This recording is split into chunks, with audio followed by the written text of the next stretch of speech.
and in the ruling that followed from it, was the recognition of the inherent kin between the river ecosystem and its peoples, both living and their ancestors as one body.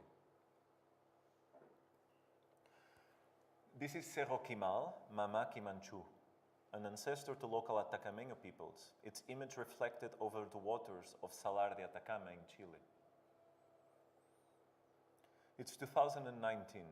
Samples of water and brine are being exhumed for analysis by the Chilean First Environmental Tribunal.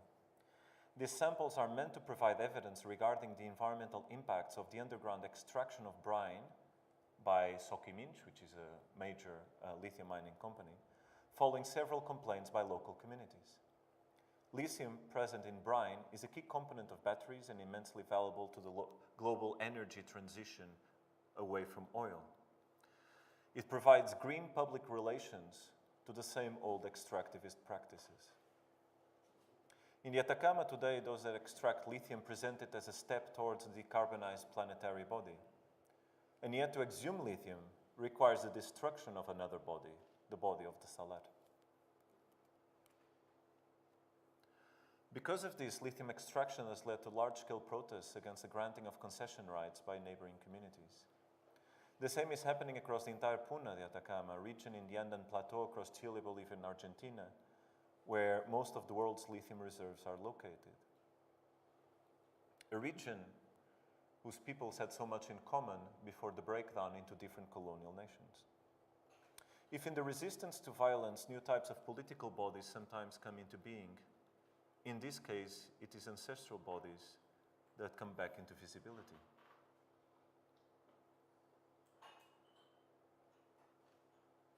In 2013, anthropologists in Ixtupil, Guatemala, continue exhuming mass graves of indigenous peoples.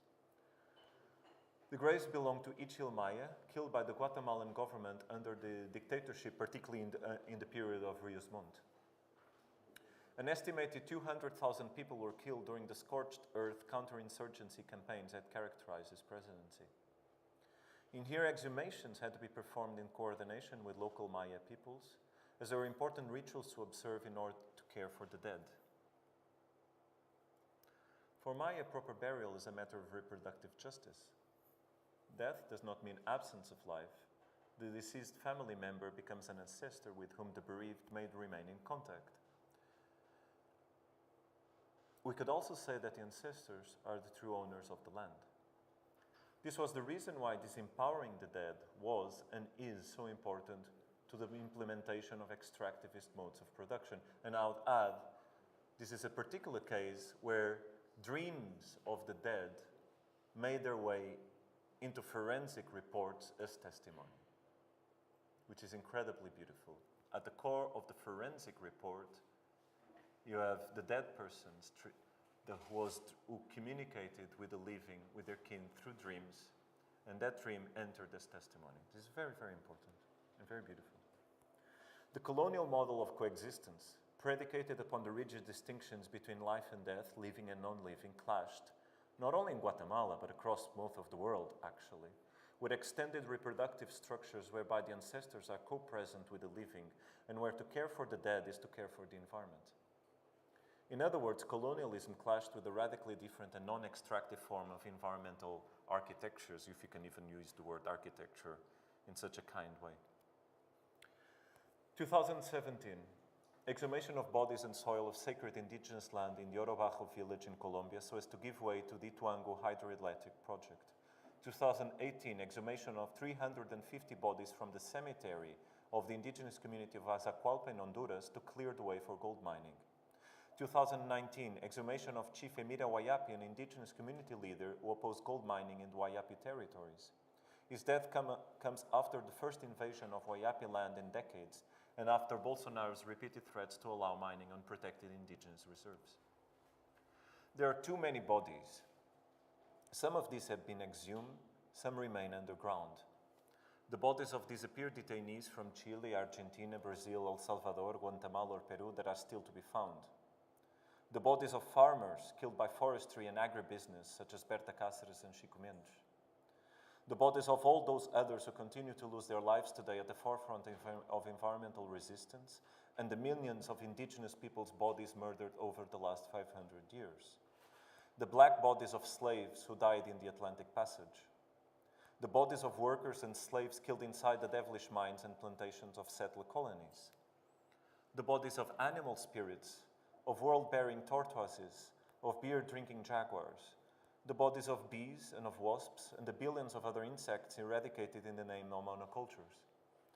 The bodies of bacteria, of worms, of black soil, water, gold, and oil. The bodies of chthonic entities with their own lives and modes of existence. The bodies of rivers, of mountains, of malkus, apus, and other such family members. The bodies of all those too far away for us to be named and counted. All the bodies of those who are gone. All the bodies of those not yet to be born.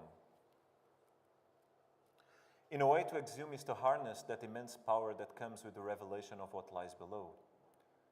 But as we've seen, to exhume is also a practice of care. For peoples, for soils, and for spirits, so as to hold them in the realm of coexistence. Practice of making kin, of making collective, because the exhumed might be biologically dead, but environmentally they are so alive. If the dead are the land, this is because we are in continuity with the soil and the minerals. After all, it's under the ground where roots grow, making common cause across the living and the non-living. And if so, we need to care for the dead, because their voice is a song of the revolutions to come. And I end with James Baldwin. Thank you.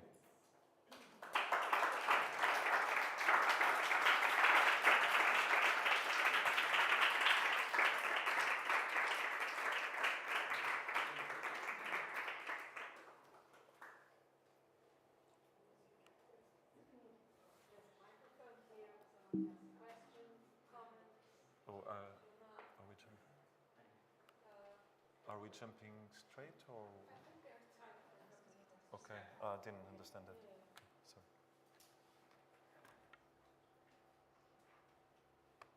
I have more a comment than a question. You know, when you started speaking and before after the terrible Elon Musk comment, looking at the term ex-humus, just and its relationship to exhumation, just made me think how about the sort of ecology of terms in which, if you think human, comes from humus, no? So our what defines us as people is exactly our coming from the ground and returning to the ground, no? And the gesture of exhumation, how it is also embedded in this circular relationship, but toxically connected to many layers of processes of dehumanization. No. So I don't have a question. It was actually just a remark of the connection between the humus as the soil, the ground, the land, the connection between the human and its dehumanization, and the gestures of exhumation that just revolve the land and also change the relationship between past, present, and future in such a way where they coexist in simultaneous. I don't know if you want to add something. It was just something I was thinking about while you were speaking. No, for sure. I think, what the presentation doesn't do on purpose, which requires a different length, but I think it's self-evident. It speaks of, through exhumations, it speaks of very different modes of relation and modes of coexistence, right? What I simply refuse to do is to do what Catherine Youssef does.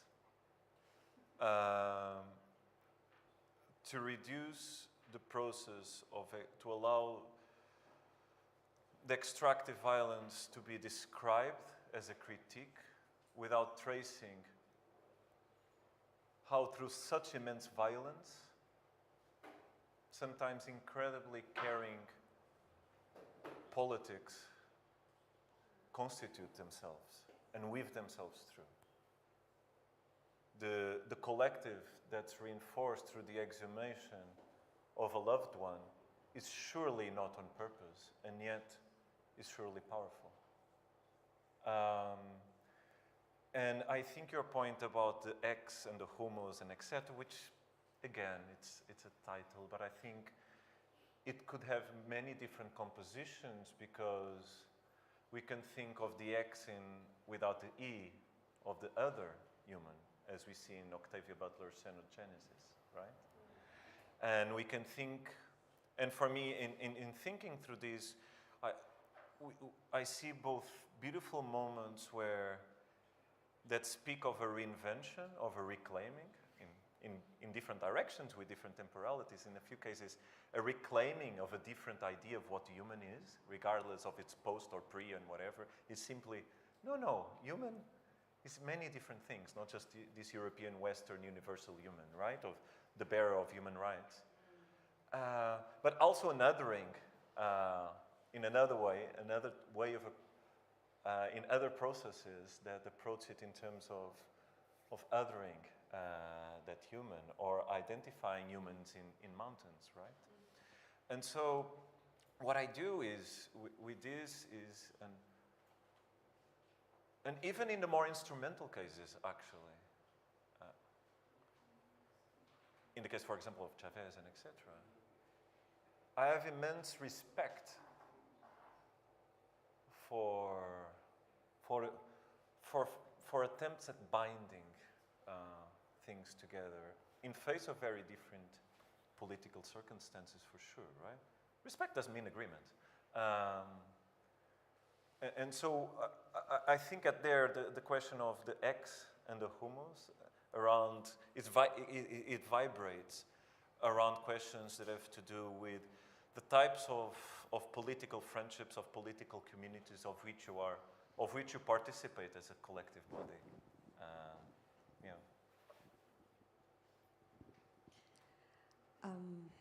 Yeah, I have a kind of an intuition. I don't know if I will be able to transform into a question. I was thinking, and especially because you are an architect as well, how would you think, what type of relations, spatial relations, we can read through your presentation in relation to, we are talking about certain forms of verticality, you know, when we think about exhumation and going deep into the ground. We are thinking about exhumation of bodies that sometimes is, you know, a few meters below the ground. You were also talking about the relation with certain communities with the mountain, that is a relation of verticality. And at the end, you were thinking about, okay, these type of relations to the ground, or different grounds, also generate other relations of kin. Do you think we can think through horizontality and verticality in terms of the relations we can do, or the kin that we can do? Because, for instance, I will say, well, there is a logic of the horizontality that is also a form of political relation, no? And we will identify with a form of democracy. But if you talk maybe with, or Marisol probably will talk later, the relations that we can establish with a mountain, there are not relations of horizontality necessarily. So I don't know. I mean, I'm trying to think through this, and I never thought about this before. So just throw it to you. No, it's a beautiful question, and actually, if I could buy myself time to stay with that question, my life would be much happier. But what I can tell is where I'm at.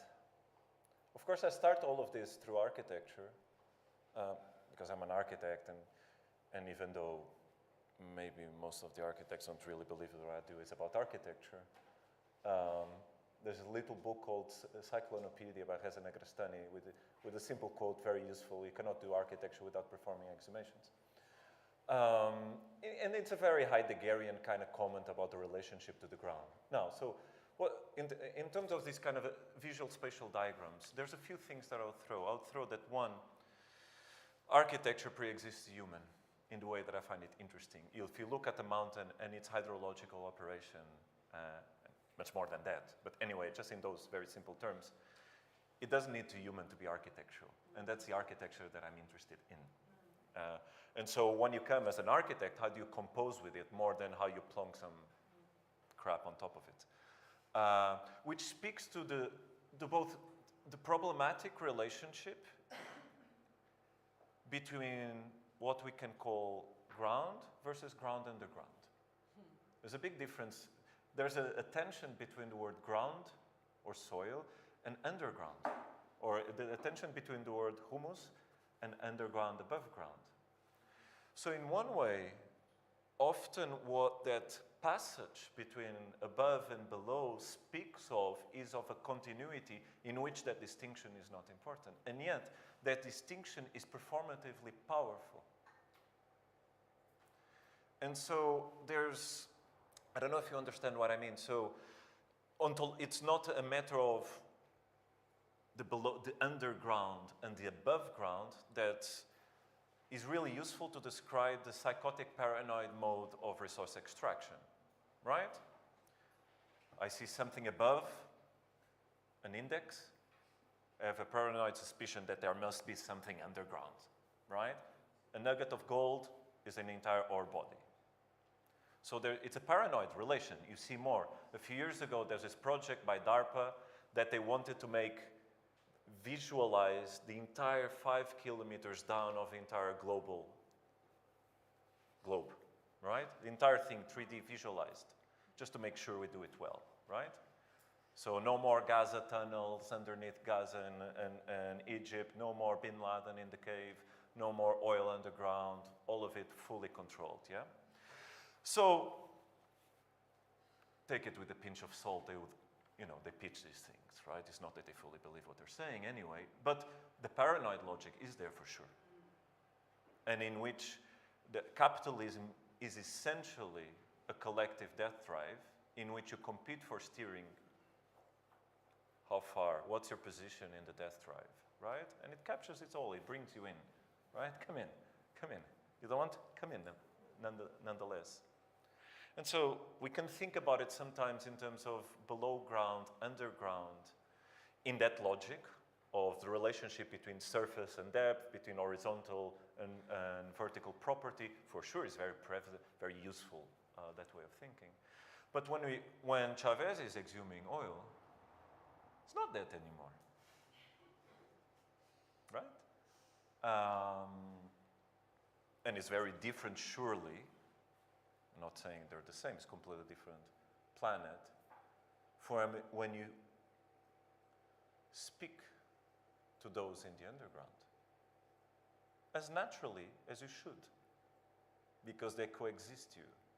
And when James Baldwin says all our buried corpses, all your buried corpses are coming back, is to say that it's part of a collective process of naming what is the collective that's resisting, that's anti-colonial and anti-capitalist. And that collective is still here, right?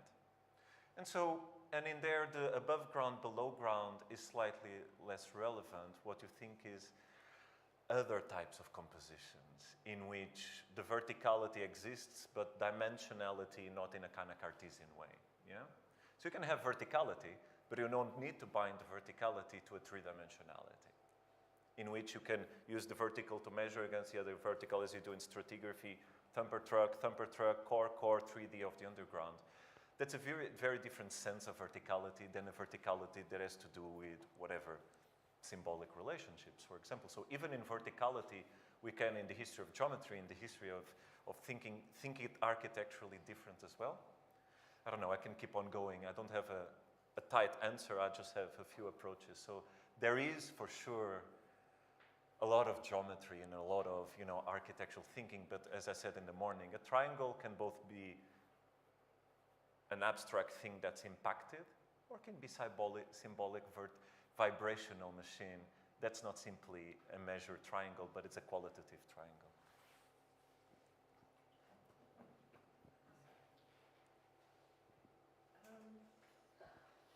Thank you so much for bringing us back to the earth and to the ground and to the soil. And hearing you, and also hearing now also Marina, I noticed this this dichotomy always, and in my thoughts is going to be a bit binary, and the problem is also that we are in a very binary system at this time with our Judeo-Christian traditions ingrained in us.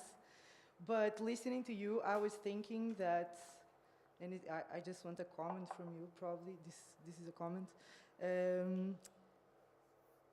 I always thought, and this is based on some things I read of different indigenous traditions, but it makes sense in my mind that there is these two narratives that are almost competing at this time, and one of them is winning. And I believe it's the Father Sky and the Mother Earth narratives. You have so regarding kinship also, you have like I say the sky people and the earth people. And this sky narrative, if we look at it, all the monotheistic patriarchal religions emulate this father sky, this God is made in the male image. And the whole narrative, the whole point is the ascension narrative. It's to leave the earth and to ascend to the heaven. And this is the narrative of Elon Musk going to Mars. This is years and like millennia after, through, like Calvinism, through Protestantism, through this goes through neoliberalism, this goes through, I was thinking here, like, it is the same narrative.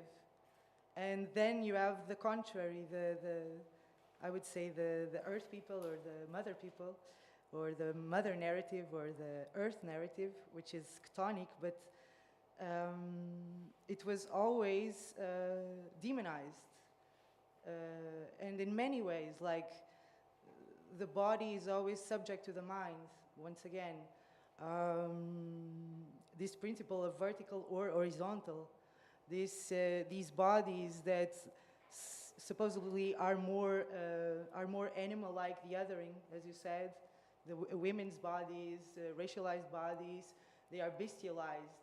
And you always have this concern that the divine is over the animal, the animal kingdom. The divine is above, once again.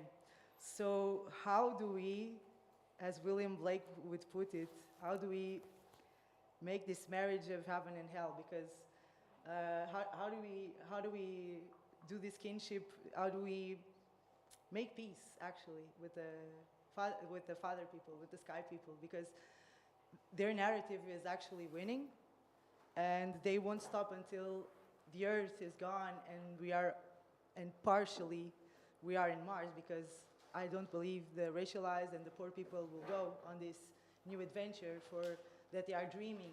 Apocalypse is that, and they are bringing apocalypse to the earth. So how can we, and I put myself, of course, in the kinship of earth, of the chthonic, of the ones who feel, of the ones who are hysterical and emotional, contrary to the intellectual domination. How do we make peace? It's a bit this I wanted to bring. I don't know if I can answer that, except... Your opinion, like a comment. I can throw a few things. I think, I can point you to much smarter people. I like very much this book by Eduardo Castro and Deborah Danowski called The Ends of the World, in which they start by pointing out that for many in the world has already ended. Yes. And I think that's a good, and there's a purpose to say that, which is not that of disempowering impending climatic collapse, or already changing, and just to make sure we're all on the same page. The climate breakdown has started a long time ago already, yeah? But to avoid a certain tendency of European modes of thinking through, we do like our exceptionalism in crisis moments, right? Collapse, got it, lithium, yeah. Done. So capitalism can go on, cool. So they're also very interesting in the way in which they hold on the importance to many worlds. And that importance to many worlds is also a think of, I think we should basically avoid posing to ourselves questions that will basically destroy our mental health. And no, and in a very serious way, not in destroying our mental health in the not be productive member of society type of mental health, as Susana was saying, no? It will allow us to be captured by capitalism, by trying to answer the problems in the structures of framing that capitalism so kindly provides us. I don't think we need to think in terms of a gigantic we. I think that's unthinkable. I think we need to make friends and make politics through doing it. And contesting, making friends is, when I say that, is not roll a joint in a circle and whatever, hug each other. Making friends is what Chico Mendes did, and that's why he got murdered. Yes. Right? And he made friends with the forest. That's why beta carcers got killed as well. That's why environmental activists are all being shot throughout the world, because they're making friends. How do you communicate that? Honestly, the history of the left is an entire history of trying to pose that question. Existing, I suppose. Insisting and keep on existing. How do mountains communicate to humans? Well, they wait. Oh, that's beautiful. We wait. Thank you, Godofredo. Obrigado.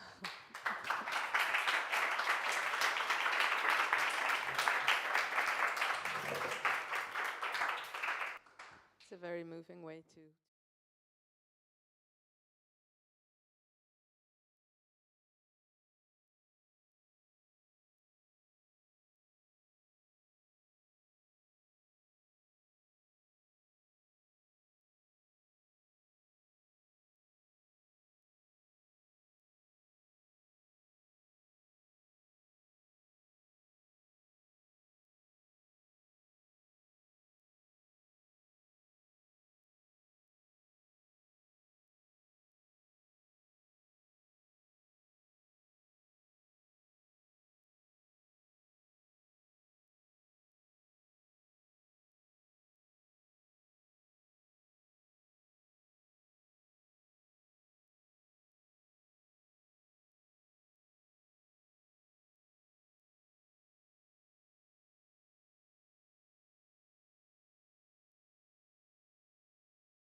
Still going to be quite big.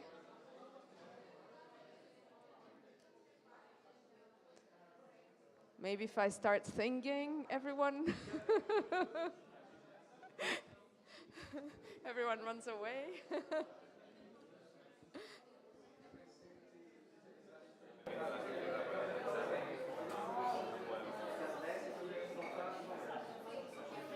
Please take your seats. We're really going to start now.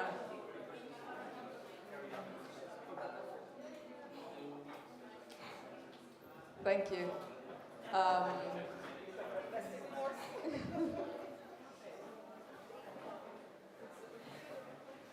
So, good afternoon again. Welcome again. Welcome anew for those who just joined us or joined us throughout these the first session. The last session of the day is with Marisol de la Cadena. Marisol is part of an outstanding group of people, I would even dare call it a community, who in different parts of the world are proving the outstanding capacity for anthropology to be a deeply intersectional place where different knowledge traditions, practices, theories coexist and co-constitute one another and help us make sense of the world we live in our past, present, future. Someone is celebrating to that. Marisol is a professor of anthropology at UC Davis in California, where she has been particularly, let me just cull the enthusiasm, where she's been her lecturing and work has been fundamental to establish and to solidify the deep entanglements between, let's say, empiricism and theory, between practice and thinking as codependent sisters that coexist and can only exist in their togetherness, which is something that we see through her writing, namely Earth Beings, which I'm sure has been a reference for many of us here. And so thank you so much, Marisol, for joining us and for sharing with us your ideas. I believe they're going to be around the commons and what is common and not, but I will leave the rest to you. Thank you. Thank you very much for being here. Thank you, Marina. Thank you, Felipa. Thank you, Nuno. Thank you, Ana. Thank you, Godofredo. Thank you to everybody that's here today. It's never repetitive to be grateful. So thank you very much for being here and for bearing with me.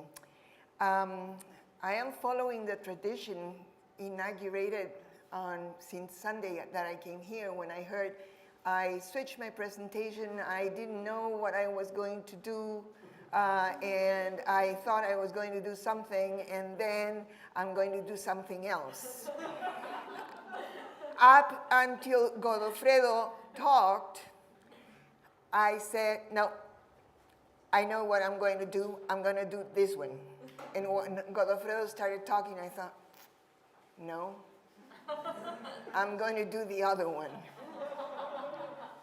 So I was going to talk to you about nature, but not only. And now I'm going to talk to you about human, but not only. I think that with the help of science and technology studies, anthropology has been able to think about nature as not only nature. But in thinking about nature as not only nature, there's a figure that has remained such if things have been added to it. And that figure that has remained such is the human. So this is an effort to provincialize the human as we have inherited it in Latin America since the Spaniards arrived in the 15th century. So Shela, I'm going to talk about human but not only, and yours was an invitation that I am going to follow.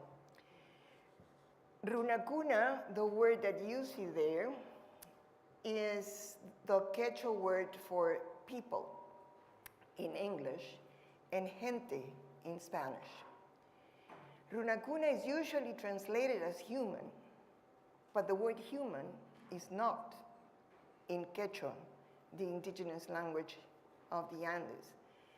So I am going to talk about how Runakuna are human, of course, after almost 600 years of colonization, but not only. And I am going to do this in the presence of Mariano and Nazario Turpo, in the mountains and lagoons that are not only such. That's my part about human nature, but not only. In the presence of is a phrase that I borrow from Isabel Stengers. And she suggests that scientists should speak in the presence of the objects that attract their attention, the entities that attract their attention. And that includes yielding to what that which attracts our attention demands, and asking the questions, not that you preconceive before entering in that relation, but as a result of entering in that relation. Well, I had the challenge and the fortune of entering into relation with Mariano and Nazario Turpo, who challenged me to think in ways that I had never thought I could think. And I spent many, many, many years not knowing, which I find is an incredible epistemic stance, not knowing and allowing the challenge to arouse my knowing, which then is in relation with, rather than knowing before the relation. So, this is a preamble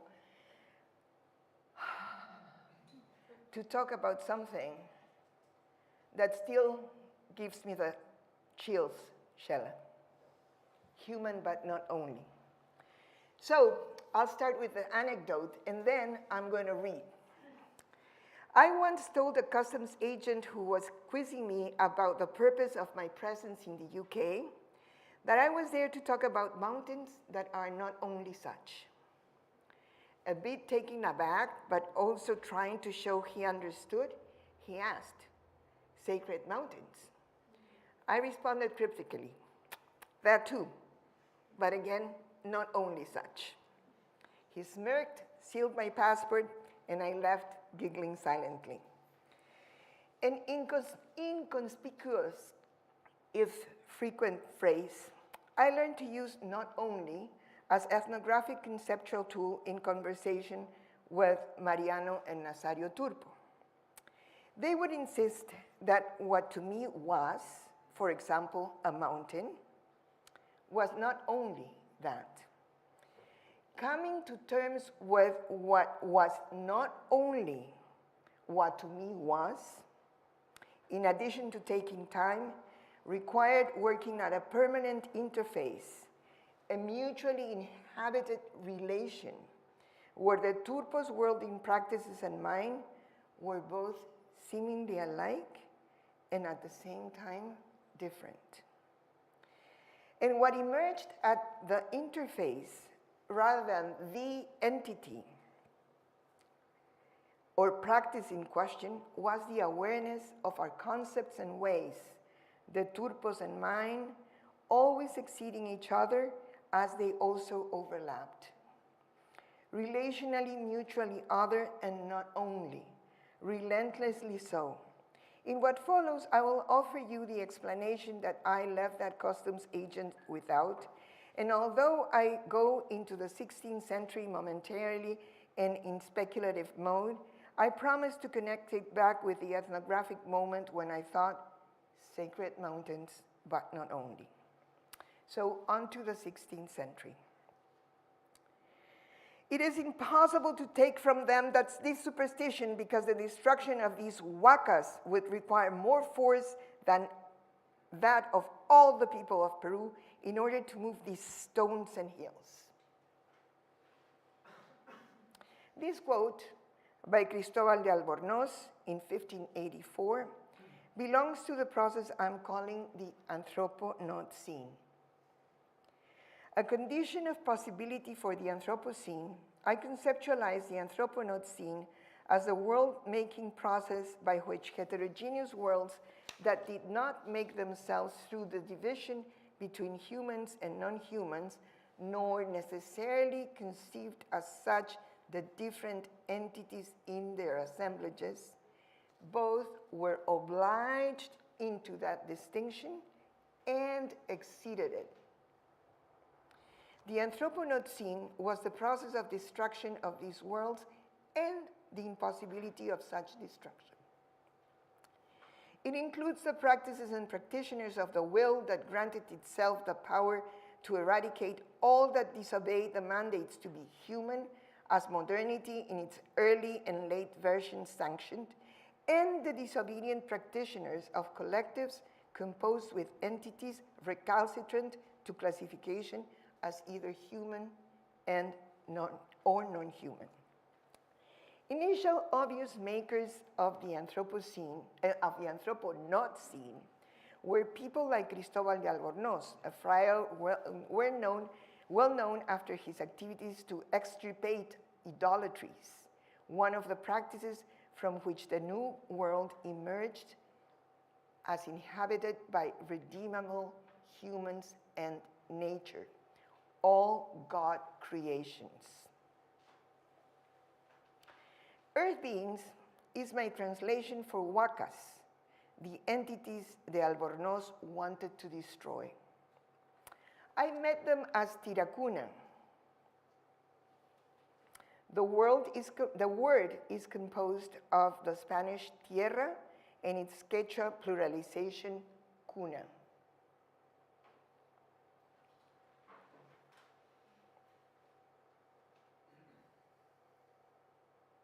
So tierras, or earths, would be a literal translation.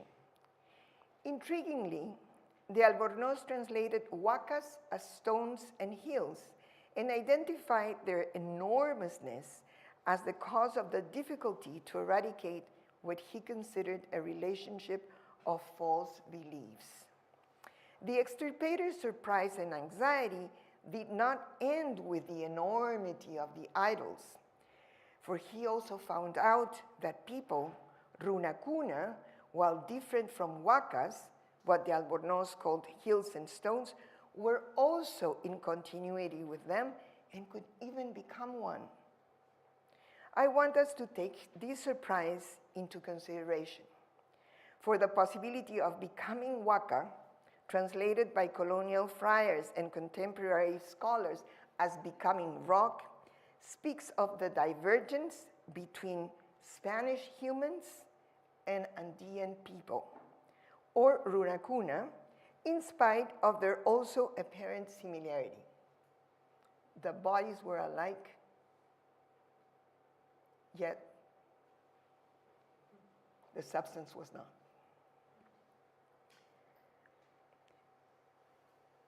So the Spanish translation of Runakuna is people, gente, and the singular is runa. So kuna is the pluralization both for earth and for people. Kuna indicates a being. Okay, so risking anachronism for the sake of a thought exercise, in addition to replacing allegedly spurious beliefs with legitimate ones, the 16th century practice of extirpating idolatries might have included displacing the relational possibility of Andean people, Runakuna, becoming with Huacas, with a theological relational grammar that conceived of humans as distinct from nature. The friar's mission might have required making the human that conversion needed. And this human was not what the friars encountered, for Runakuna could become with Tirakuna, and even become one. The colonial European expansion denied humanity to its other. That is a usual assumption. But what if this was not only the case? The famous mid-16th century debate in Valladolid, let's remember, did not cast doubts about the humanity of the New Worlders.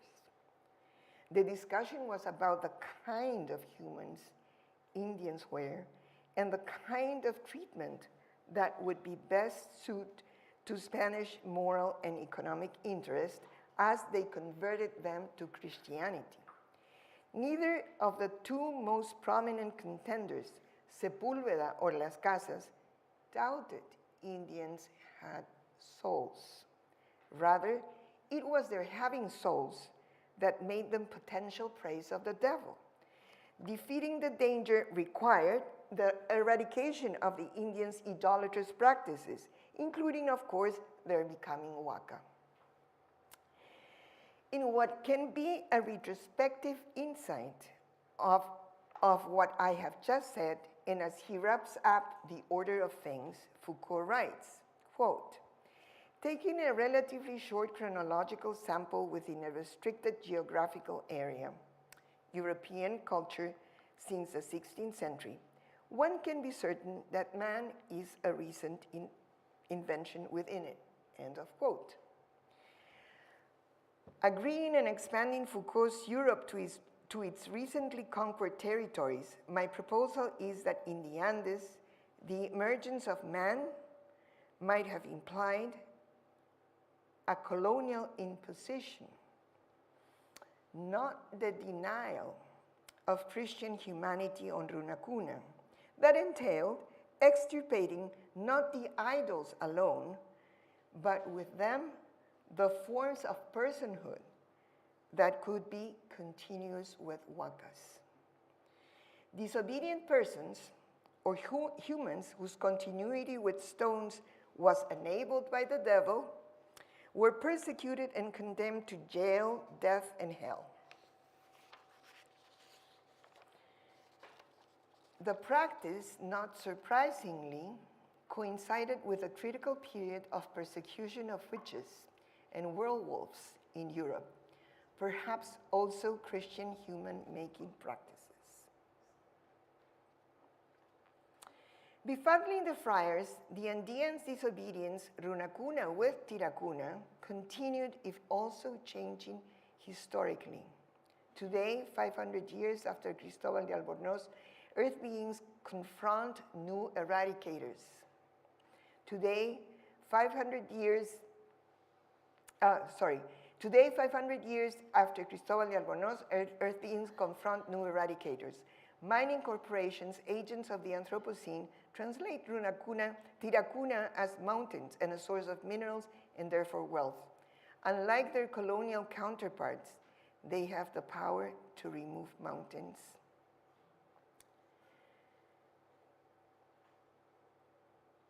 redirect rivers, or empty lakes.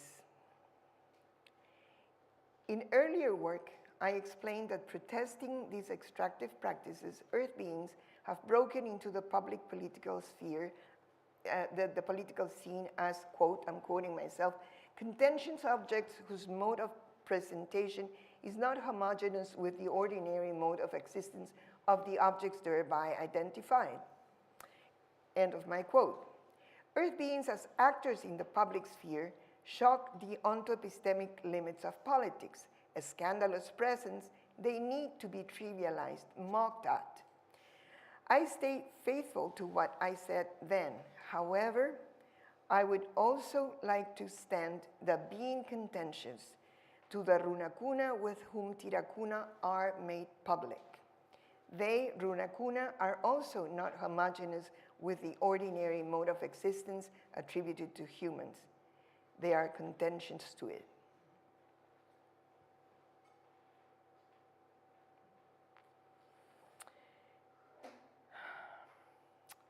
They are contentious to it, for in Ayu, they emerge inherently with tirakuna.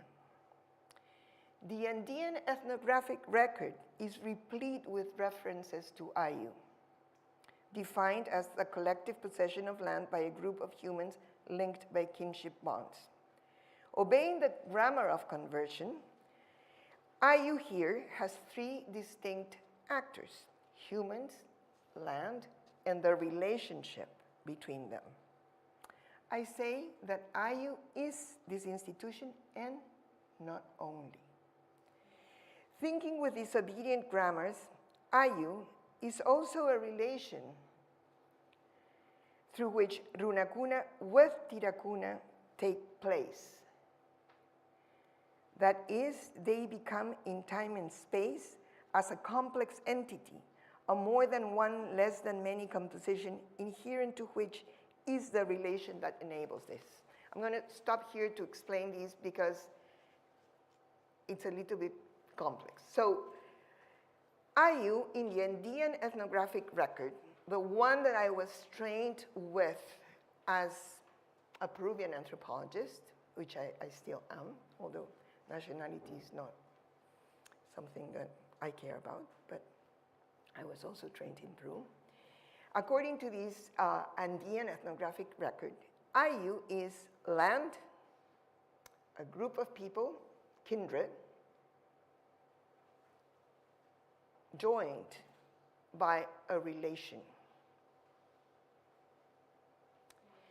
According to what I learned from Mariano and Nazario, tirakuna with runakuna emerge together and take place.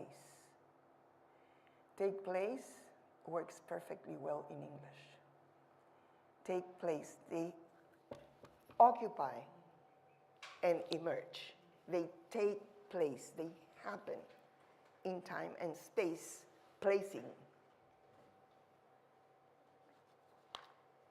So there's no relation, land, humans, connection, but together, place, becoming. I could not but think human, but not only, because I cannot take place. Okay.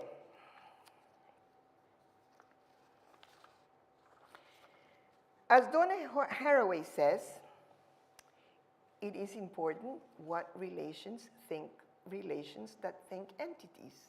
And she takes these from Marilyn Strathern. And now I want to say what I had not said in earlier work.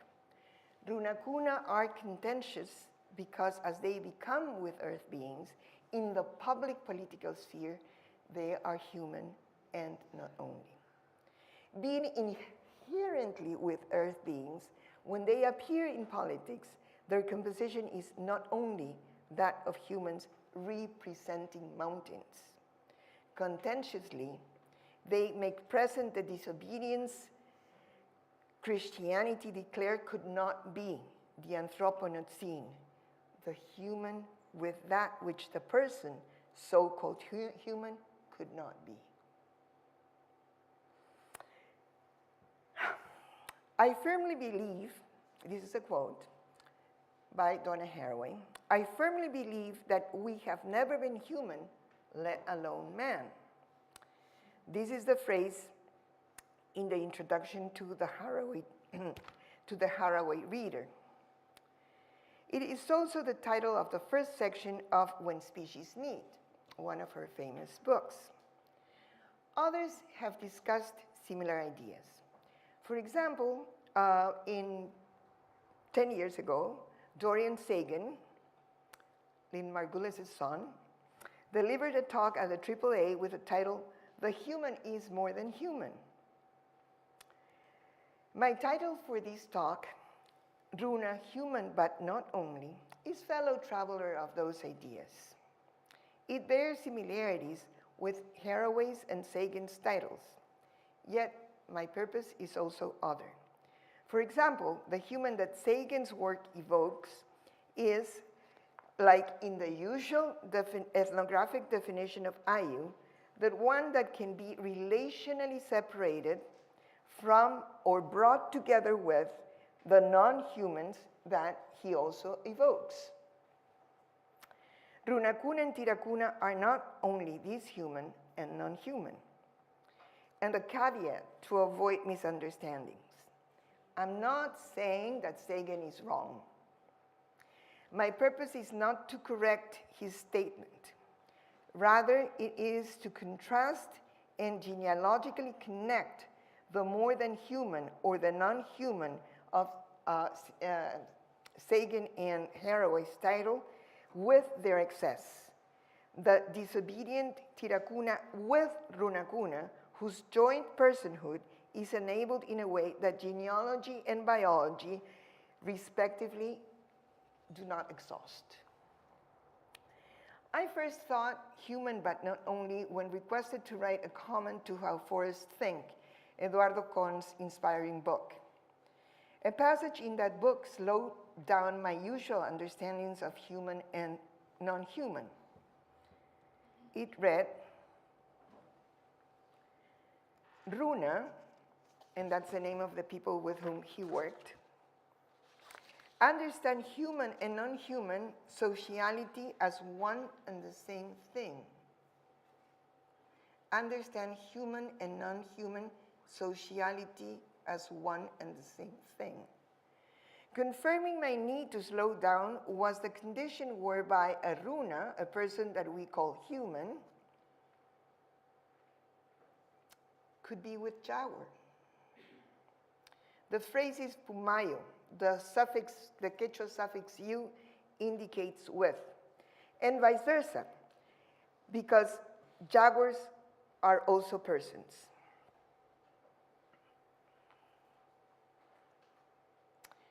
He also wrote, were jaguars, Runa puma or Runa persons, are also dogs.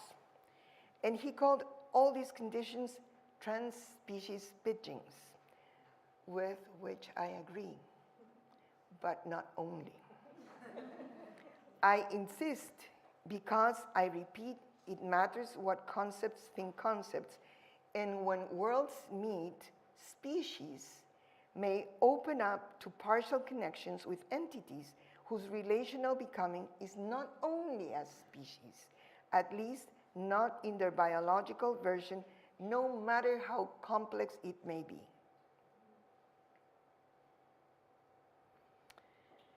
Next to her sentence that I read before, Donna Haraway writes, in my view, people are human in at least one important sense. We are members of biological species, Homo sapiens. That puts us solidly inside science, history, and nature, right at the heart of things. Tweaking this phrase to my intentions,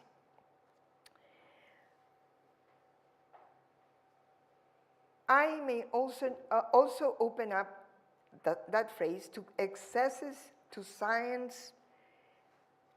of science, history, and nature, and thus to other than Homo sapiens ways of being people or gente in Spanish.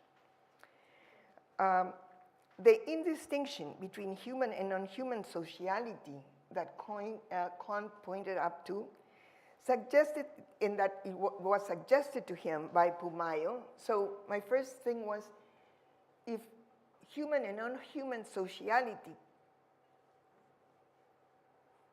are one and the same thing, then something has to happen to the human and the non-human, in this case, Runa and Puma. Okay. The indistinction between human and non-human sociality suggested by Pumayo, the composition Runa with Jaguar, or in the story I tell, Earth beings with Runa Kuna, may also suggest that those entities are not only human and non-human in their Christian or biological versions. Another example. Davi Kopenawa, famous Yanomami shaman and Brazilian politician, in his recent book, writes, "Today, we are the same kind as those we give the name of game. Our inner part is identical to that of game. We only attribute to ourselves the name of human beings by pretending to be so. Animals consider us their fellow creatures who live in house while they are people of the forest. This is what they say. Humans are the game that lives in houses."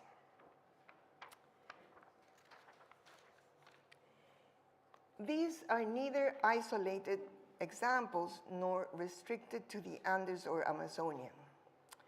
Rane Willerslev, an ethnographer of Siberia, in an article suggestively titled "Not Animal, Not Animal," explains that the Yukahir hunter, Yukahir is the group of people he worked with, and the Yukahir hunter is usually a man, seduces his would-be prey, let's say an elk, by becoming it. But the hunter becomes elk incompletely to maintain sight of his own personhood and thus avoid becoming irreversibly the elk he also is. Caveats once again. First, I'm not talking about a pan-indigenous human capacity to actually become animal. Rather, I am rethinking the relational conditions that make those notions human and animal distinct, and the embodied grammar that those conditions enforce, or the grammar of embodiment that those conditions enforce, to propose that while currently hegemonic, there's no denial of that, they were also created as part of a universal order that was obeyed and not only. Second, and rather obvious, the Turpos, the Runa people that Kant worked with, the Siberian Yukahir, and Davi Kopenawa are not saying or doing the same thing. Yet they all disobey human, animal, plant taxonomic distinctions and exceed society thus made, while also being part of it. The human with Jaguar Pumayo, the hunter that needs to remember he's not an elk that would be his prey, or the human that as the game that lives in houses, are both the we that has never been human because it has always been an inter or intra-species relationship, and not only that we.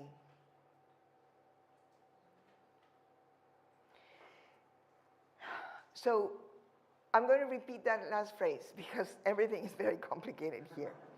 The human with Jaguar Pumayo, the hunter that needs to remember he's not an elk that would be the elk that would be his prey, or the human as the game that lives in houses, are both the we that has never been human because it has always been inter or intra-species relationship. So the we that Donna Haraway and Dorian Sagan talk about, and not only that we. It may be this capacity to exceed society, to be unoccupied by it, while occupying it, even if at the margins, that makes Runakuna and others that like them affectively, that is politically promising, impossible to society, yet dwelling within it and also beyond its limits, they are powerfully frightening because if we accept the challenge to think in their presence, they can offer the possibility for what I call onto-epistemic openings. In a nutshell, what I mean by these, I don't have too much time to tell you what I mean by onto-epistemic openings. What it means is undoing the closures that make the given to consider that given as a historical event in Foucault's term, in Foucault's sense, and open possibilities for what might not be contained in or by the given to what might exceed it, while also being part of it. So it is very important to think that what is not human is also human. That's why I say human, but not only, and that's why Mariano and Anastasia's phrase was such a gift to me. Not only the event human mountain animals as biology or geology define it, also their excesses. To talk about Runakuna as not only human is disturbing. I can feel it. Anti-colonial anxiety haunts the idea and prevents further thought. Questioning the universality of nature to proceed with multinaturalism and provincialized non-humans is easier than proposing an analogous conceptual move for humanity that avoids multiculture. But in the spirit of the absolutely gargantuan task of decolonizing thought, I propose a question. Could the egalitarianism intimated in the unqualified equivalence between human and runa or other forms of being person also carry the legacy of a colonial vocation that granted itself universal powers to offer the human safe haven, sacred in early modernity, and then also secular via universal rights, while banishing forms of personhood that this vocation could not recognize? The anthroponaut scene is a way of talking about those forms of personhood.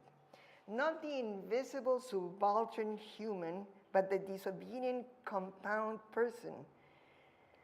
The disobedient compound person with what it could not be. Human, but not only. The Yukahir hunter that is not animal and not animal. The elk that is not only animals because it could also be the hunter.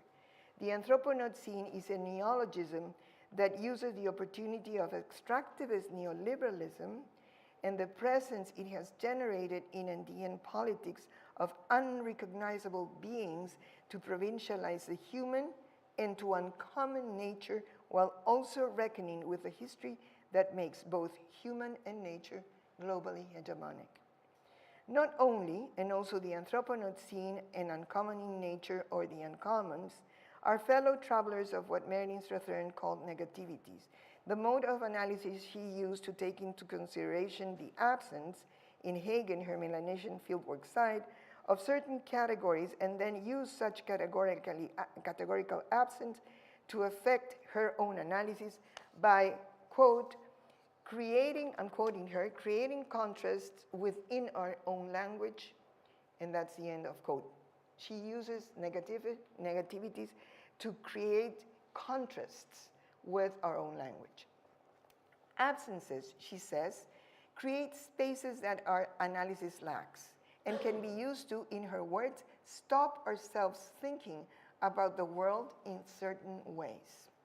Similarly, I use absences to affect our conceptual language, but I also wish to do something else, perhaps more prosaic. My use of negativities, and particularly not only, wants to indicate that epistemic assertions make presences, for example, nature and culture, that may, and here the conditional is important, include the ontological denial, sometimes benevolent, yet always imperative, of what exceeds them. Onto-epistemic assertions, let's say nature, can make absent and impossible what does not fit it, while also creating room to tolerate those excesses. As beliefs, for example, that need to be respected. A colonial trap. Once again, the historical moment is important. Nature and humans are not absent from IU. I'm not saying that they are absent from IU. Yet, in extractivist corporate territory, the imperative assertion of nature and humans by the state, the police, mining companies, makes impossible all that exceeds both nature and humans and the relation that separates them. In the best of cases, that excess is made tolerable as cultural belief, a reality of second order, usually ignored, but as of lately also extirpated via its criminalization. I will give you an example of the assertive will of an ex-Peruvian president who committed suicide to make impossible what does not fit within nature. Exasperated in front of TV cameras, he yelled out, "We have to defeat those absurd pantheistic ideologies that believe mountains are gods and the wind is God. To believe that means to return to those primitive forms of religiosity that say do not touch that mountain because it's a napu, full of millenarian spirit or whatever.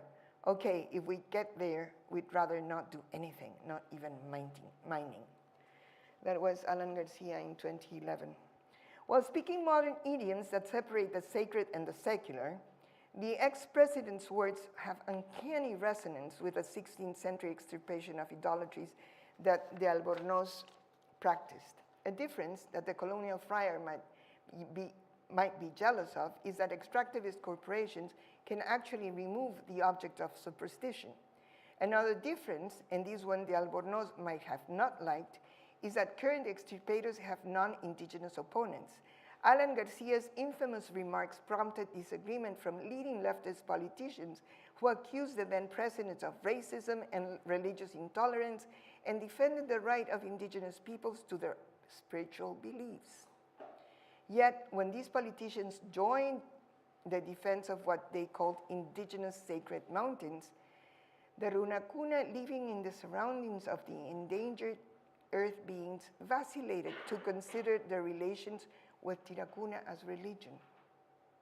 Were Tirakuna sacred mountains? The answer was uncertain, maybe, perhaps, but not only. As you may know, may now suspect, this was the moment I had in mind when I responded to that UK customs agent. Negative qualifiers at the site of denials, a negation of the negation, may work as an ethnographic tool to open possibility for the presence of what the imperative assertion of the given may either make absent or impossible. When the Peruvian ex-president and his leftist opponents asserted as indigenous religion, that is a relation between nature and humans, those that lived around the endangered earth beings enacted as not only indigenous religion, that is, not only as a relation between nature, supernature, and humans. Their intervention, even if hesitant and subordinate, disobeyed the partition that came along with the conversion of Tirakuna and Runakuna into mountains and humans, and presented the relation between them intolerantly as superstitions or tolerantly as worship of sacred mountains. The disobedience is a worlding event, a political onto-epistemic opening performing Tirakuna with Runakuna, and not only, for such composition is also humans and mountains. This is a complex assemblage. Each of the entities in its composition and the worlding practices that make them is more than just one of them, inseparably so. Dorian Sagan and Donna Haraway would say that in this assemblage, humans are more than humans, and nature is more than nature.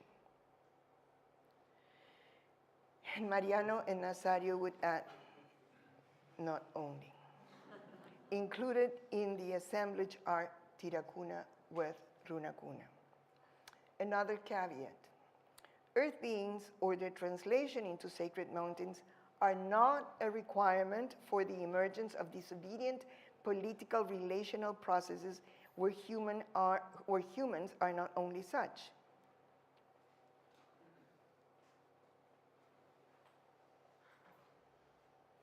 In the northern Andes of Peru, a mining corporation wants to drain several lagoons to extract copper and gold. In exchange, they would build reservoirs, they say.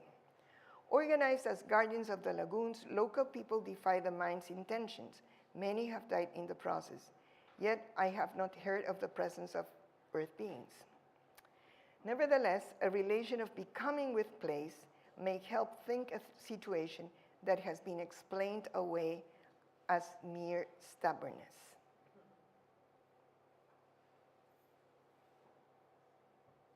An iconic guardian of the lagoons is a peasant woman whose plots the corporate mining corporation wants to buy to fully legalize its access to the territories it plans to excavate. The woman, whose name is Maxima, refuses to sell, and probably for an amount of money that she would otherwise never see in her lifetime. Countless times, the national police force hired by the mine has destroyed the family's crops, attacked her and her children, even her animals. Her response, as I asked how she could stand it, why she'd stay. How can I be if I'm not this? The words with or land is not uttered. Instead, feet are stomped, breaking apart clods of dry soil. This is who I am. How can I go? Like they, the guards from the mine, pull out my potato plants, they will have to pull me out. Have you ever seen a potato plant pulling itself out? I cannot pull myself out. I will die. The way here is not utter. Who I am. With my bones, I will be once again. Here is not utter, like I am now.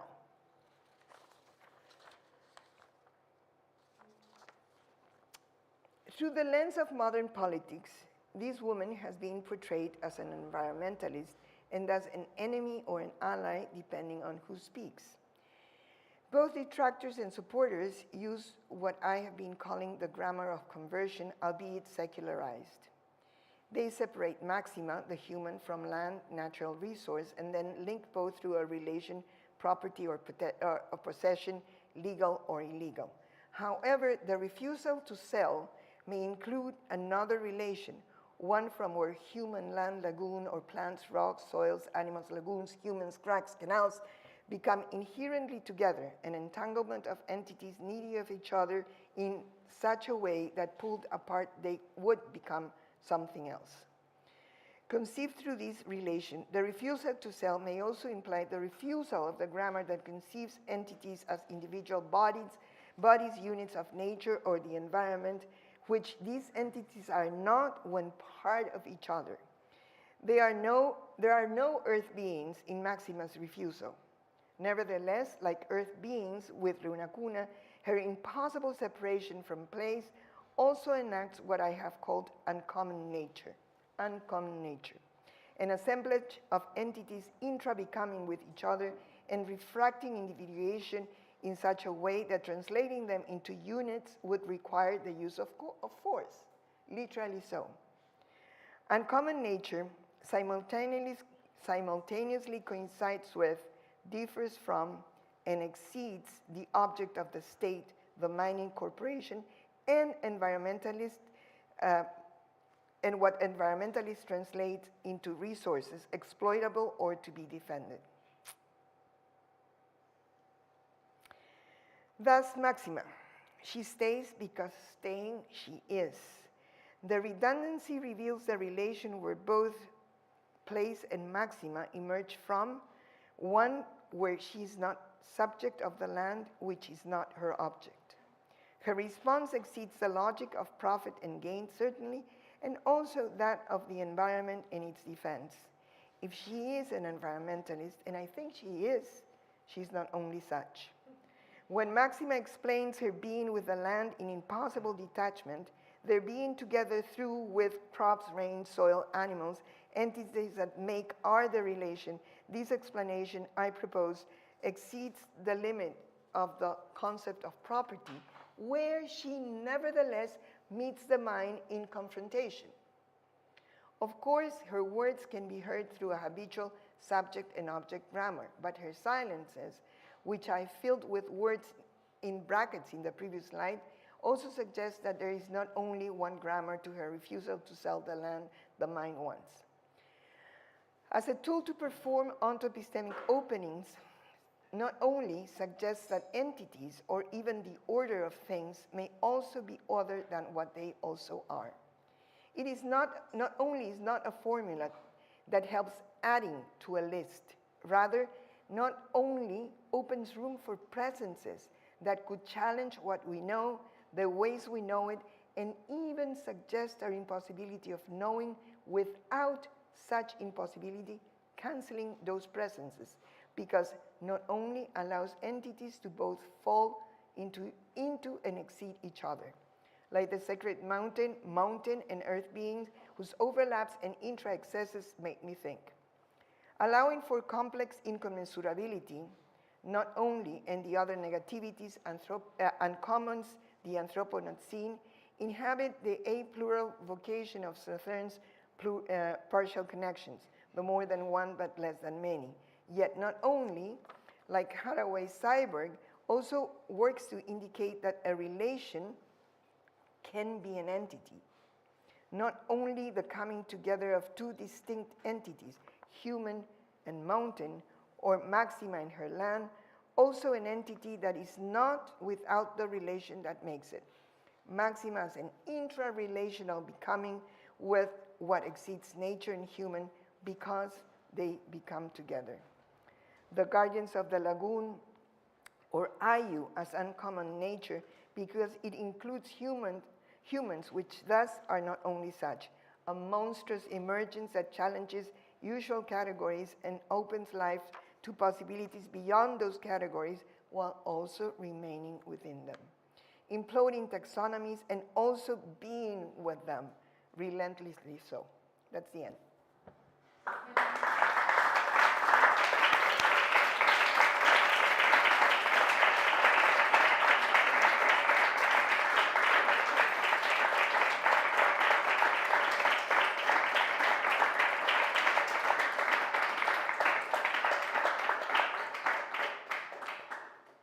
Thanks, Chela, for your challenge.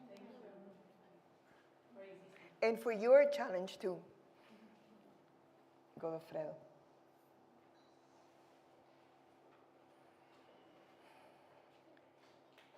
So, questions?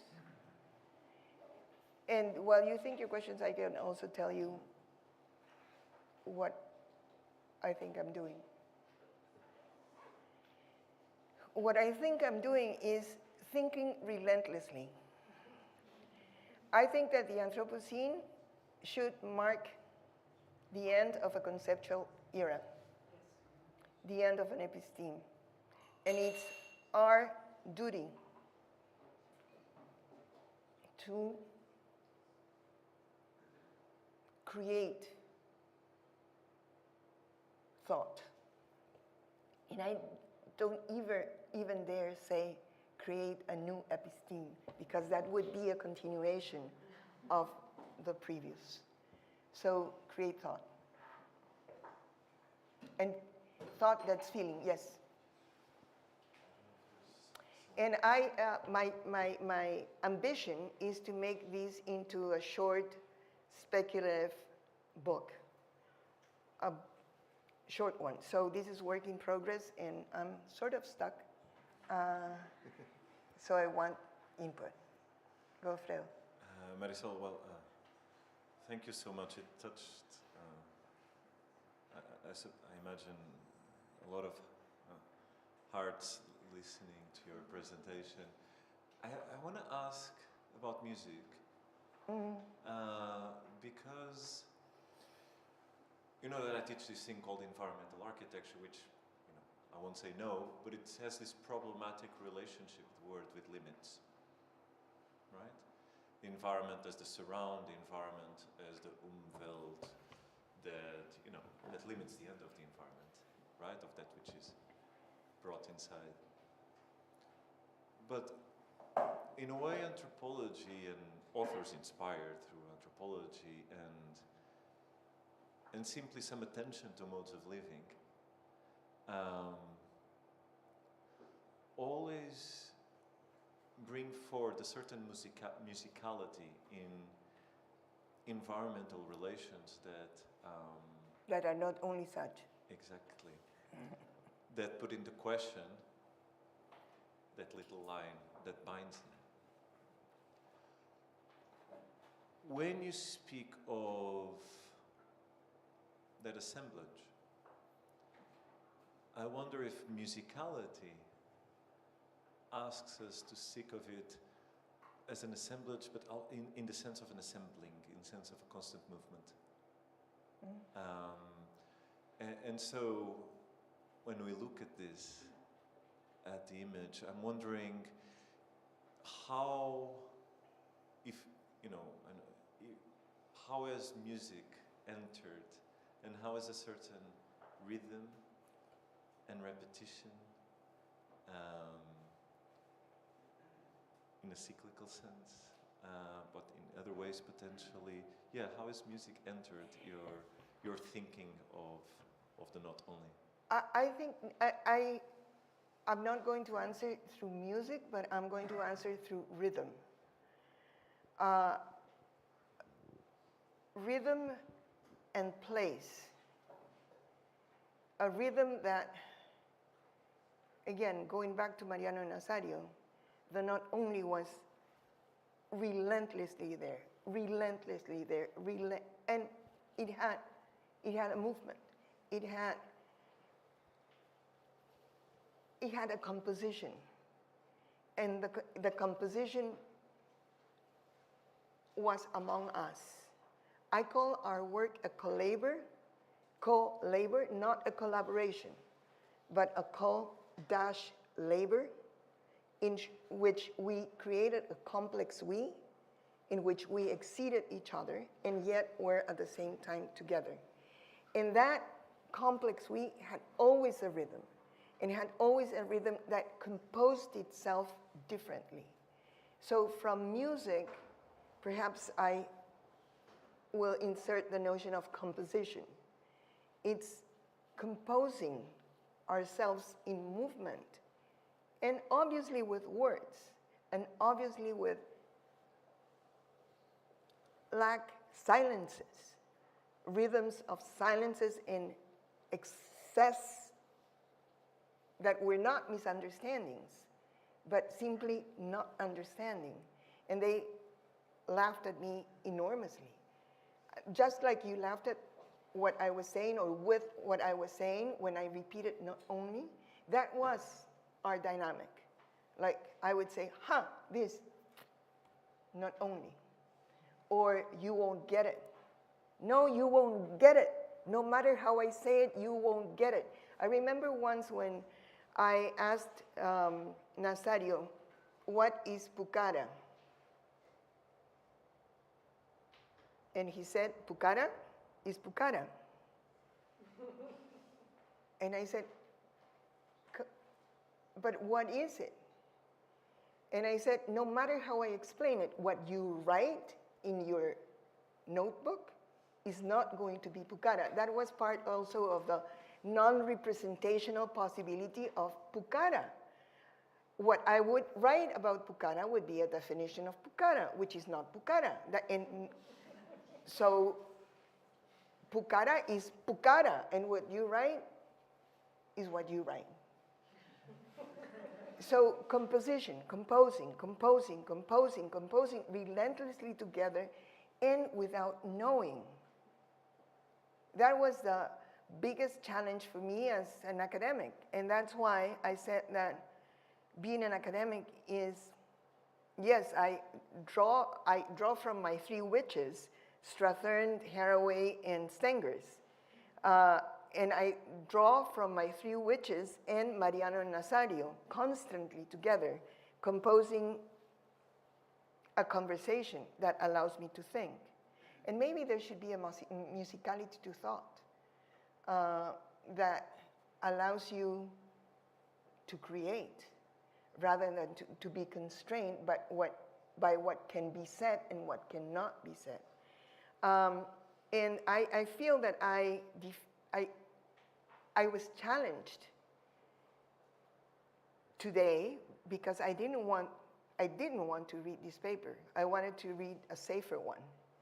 Nature is not only nature, it's easier to think with. But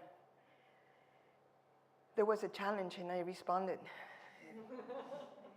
to that challenge. And I responded to that challenge also because making ourselves vulnerable in relation is also important.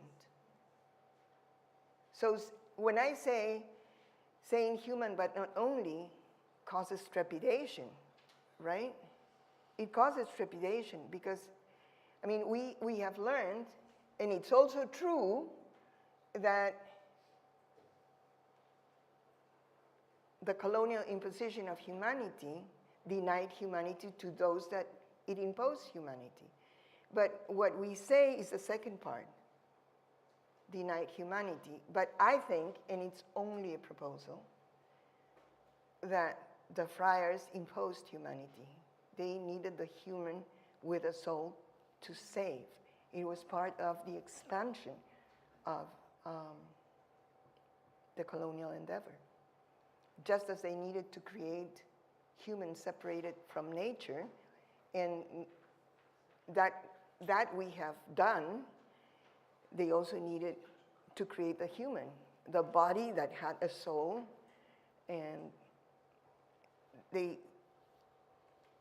extirpated the relational form that allowed Runa Kuna to be with, other than what the friars called a human.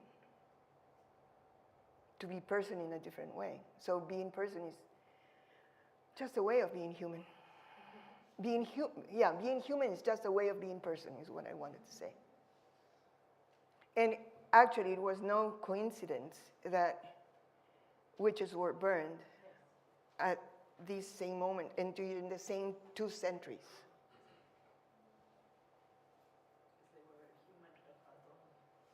Exactly. They were dangerous, and they continue to be dangerous.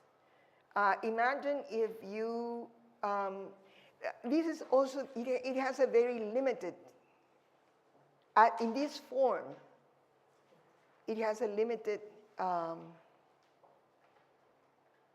political reach. Because I was thinking yesterday, as we were in Barroso, so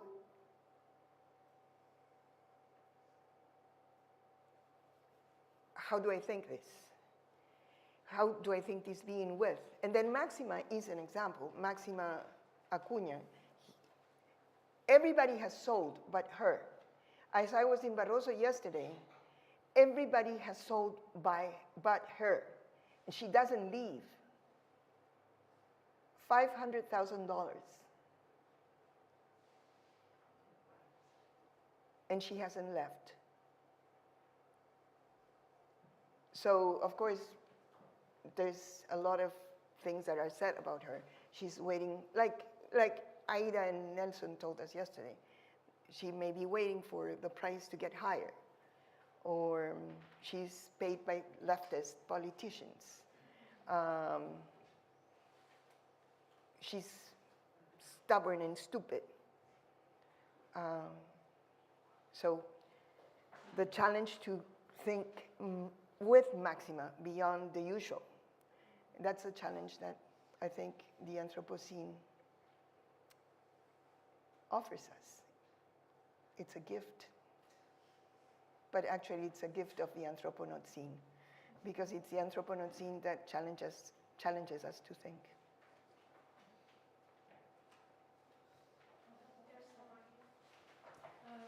Yeah, thank you so much. This was beautiful. I just want to share something. It reminded me of this essay I read from Barbara Ehrenreich. I don't know how you pronounce it. It's called The Humanoid Stain. And she was reading about the art from the Paleolithic, like the art in the caves from our ancestors.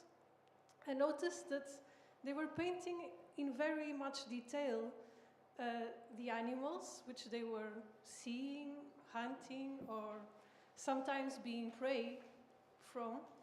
But the images of humans were really not detailed. They were like some stains, just a stick. And she reflects that upon our age with the selfie obsession, and notices how back then they did not see themselves as something special and other than nature.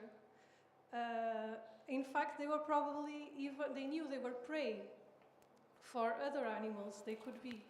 So it reminded me of this, also if the problem is that, right, where this conceptualization happened of this distinction between how we feel separate from all that is around us, from the natural world, and about the not only, it sounds like a mystery, right? That there is always a mystery, something that is intangible, ungraspable. Or very tangible, but unknown. Yeah. But about the first part, I think it's differences there are. Like when David Kopenawa talks about the humans that live in the forest and the humans that live in houses, that's a difference. But the difference is also one of continuity. So, and that's why the relation that we use requires separate entities. In the way we talk with entities that are separate that then we bring together. And I think that the relation that either continues, and I'm not, something that I don't want to sound like is proposing a formula, right, through which we can think. You have the elk or the hunter that's not animal and not animal. That's a continuity.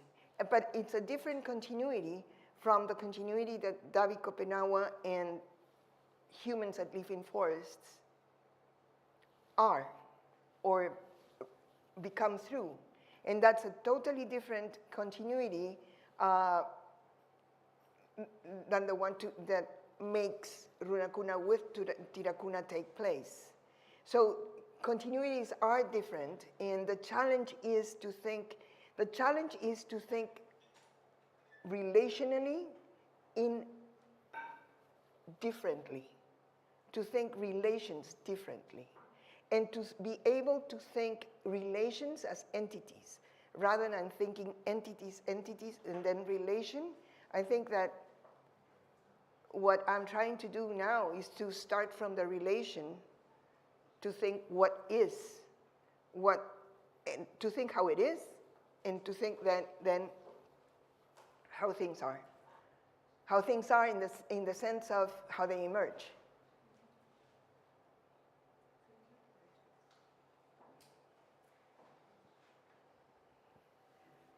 So I was thinking about these relations in IU, and some of them include processes or relations of life and death, and not only, no, like the jaguar and the hunter, or the elk and the hunter might end up in life and death, and not only. So then what are the relations that somehow break the IU or break the continuity of those relations? Are only the ones, or are the ones that break these continuities, or? Life and death, I don't want to generalize, but Life and death are not discontinued in the Andes, but death is to remain there. It's a continuation of life, but it's a scary, a dangerous continuation of life. What breaks the relations? We have to think that, For instance, in the case of Maxima, if Maxima will leave, there will be a break of relation. But, Yeah. it's not but if the puma will eat the hunter, that will not necessarily break the relation of the IU. Or would it? I wouldn't mix both. Because the puma in Ecuador, Pumayu, the puma with human, or the human with puma, the runa with puma,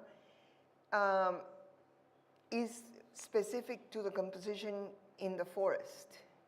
It's very different to the composition in the mountains. So, but that relation of continuity is not broken, but it's not a welcome event. So continuities may not be always welcome events. At the same time, not at the same time, but as an example of what I just said, the continuity can be oppressive. When I was working with Mariano was a very well-known, in the words of modern politics, a very well-known peasant politician.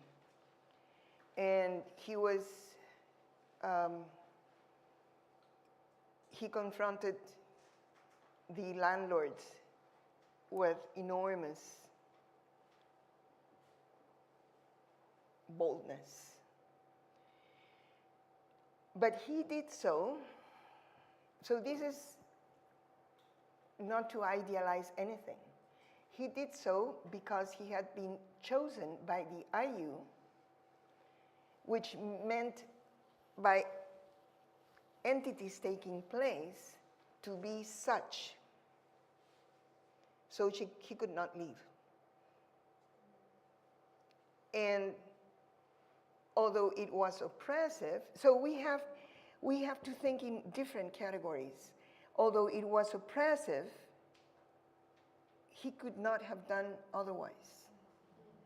So oppressive, it was oppressive, and he would have wanted to leave.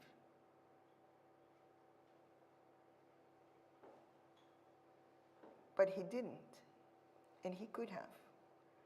So is it oppression, or is it my way of thinking about that relation?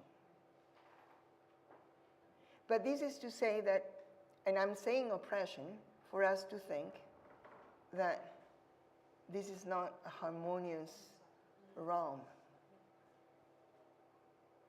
It is life. What was harmonious and challenging was my relation with them.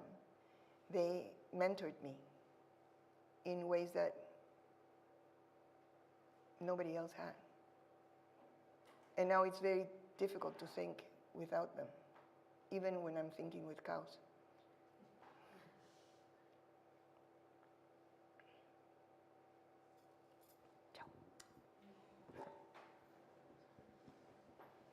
Ya no los obliguen. I think it's a very beautiful way to leave us,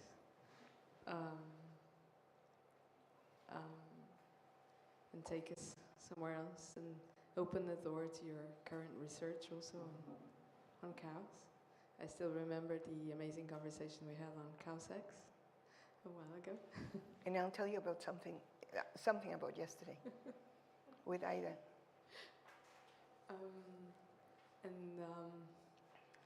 It's already 8:40. I think we can stay here. And thank you immensely, Godofredo. Thank you, Marisol. Thank you, Marina. Thank you, Sheila. And thank you, Anastasia, and everyone who was here and who joined us and who came and who returned and who stayed, making these days a really important system of attunement and syntony and of rhythmic encounters.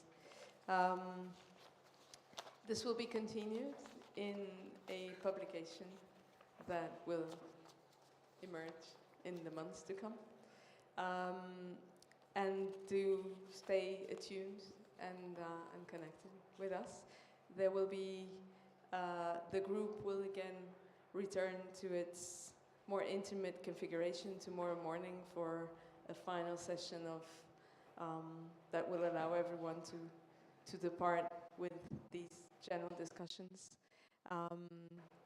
And so we will welcome everyone part of this group tomorrow morning and all the others soon through these publications and through these ideas that continue in each one of us.